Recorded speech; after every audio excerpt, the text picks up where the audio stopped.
7h passées de 46 minutes, vous l'attendez toutes et tous, Mister Thibaut avec son billet d'humeur. Il va nous parler aujourd'hui de la démission de Charles Michel. Alors je vais pas vous mentir, la demande de démission de Charles Michel, je trouve ça un peu chiant. Alors pourquoi, vous allez me demander? Pas besoin de me mettre la pression d'entrée, c'est le sujet du jour, donc forcément je vais en parler. Alors pourquoi je trouve ça chiant que Charles Michel ait démissionné? Alors premièrement, parce qu'il a pris sa décision super tard. Alors pour vous, ça change peut-être rien, mais à 20h, je vais pas vous mentir, j'ai d'autres choses à faire que refaire un billet d'humeur. Non, parce que j'ai travaillé toute la journée, j'ai peut-être pas envie de passer ma soirée à réécrire un nouveau papier. On a tous une vie, on a tous des choses à faire. Deuxièmement, je commençais à le trouver assez badass, Charles Michel. Non, mais parce qu'au début, quand on le voit avec ses faux airs de François Hollande chauve, tu te doutes que moi, en tant que Français, je le prenais pas vraiment au sérieux. Mais le gars, en quelques jours, il a mis des gros coups de pression aux nationalistes d'Europe et de Belgique. Vous voulez pas du pacte de Marrakech? Allez, je m'en fous, je vais au Maroc le signer, m'enfiler 2-3 couscous. Ah ouais, vous voulez pas de migrants dans vos pays? Eh bah, faudra pas se plaindre si on vous laisse plus circuler dans l'Europe comme avant, les losers. Non mais tu vois, moi je pensais qu'il allait devenir un peu badass à la Obama quand je voyais tout ça. Je pensais qu'il allait commencer à checker Lukaku et Hazard, qu'il allait poser en photo avec Damso. Mais non, finalement il reste aussi stylé que Choupi. Troisièmement, les gars, sérieusement, vous plaignez qu'on fasse tout le temps des blagues sur les Belges. Mais si vous donnez le bâton pour vous faire battre aussi, faut pas se plaindre.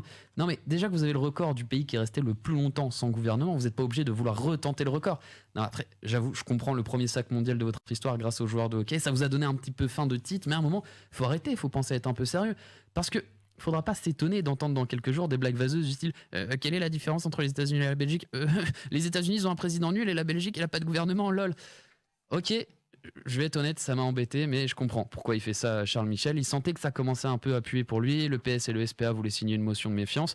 Et du coup, il a pris un peu les devants, histoire de pas connaître une José Mourinho. Tu sais, c'est plus classe de dire je suis parti de moi-même que salut chérie, on m'a fait comprendre que j'étais mauvais. Donc bon, c'est pas que j'ai plus de boulot, mais on m'a dit que c'était mieux pour l'entreprise si je restais à la maison.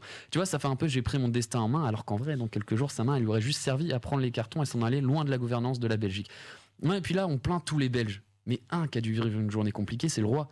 Non, parce qu'en termes d'ascenseur émotionnel, il a fait fort. La journée, il fait la fête avec les joueurs de hockey qui viennent d'être sacrés champions. Le soir, t'as Charles Michel qui vient l'emmerder à présenter sa démission. Non, et puis, qui vient chez les gens après 20h pour demander un truc? Ça se fait pas. Le roi, il devait probablement être bien posé, pantoufles épais noirs, assis dans son fauteuil, en train de manger une bonne soupe, en regardant Fast and Furious sur la 2. Et là, qu'est-ce qu'il voit débarquer? Un chauve dans une voiture. Forcément, il devait être comme un ouf. Il a dû commencer à se faire des films, à se dire que c'était Vin Diesel qui venait le chauffer pour faire une course dans le parc royal. Oh là là, comment il a dû faire la gueule en voyant débarquer Charles Michel, surtout pour lui dire qu'il venait démissionner. Non mais vraiment, il devait être vachement déçu. Tu m'étonnes qu'il ait tenu sa décision en suspens. Non mais après la journée qu'il a passée, il voulait continuer à jouer. Et du coup, je le vois bien accrocher la lettre de démission de Charles Michel et la suspendre à la fenêtre en mode si demain elle est tombée, j'accepte sa démission, sinon il reste. Ouais bah fatigué avec l'euphorie, c'est pas de quoi les gens sont capables. Il avait peut-être envie d'adrénaline, de booster un petit peu sa soirée. Et puis en soi, jouer le gouvernement au pile ou face, ça peut être une bonne idée. Non mais ça changerait un peu, voter pour une personne qui nous représente, très moyennement, c'est dépassé. Ça moderniserait un petit peu tout ça. Et puis bon, on n'est pas à 2-3 concessions près, vu que c'est à peu près comme ça que le pays est dirigé depuis un petit moment.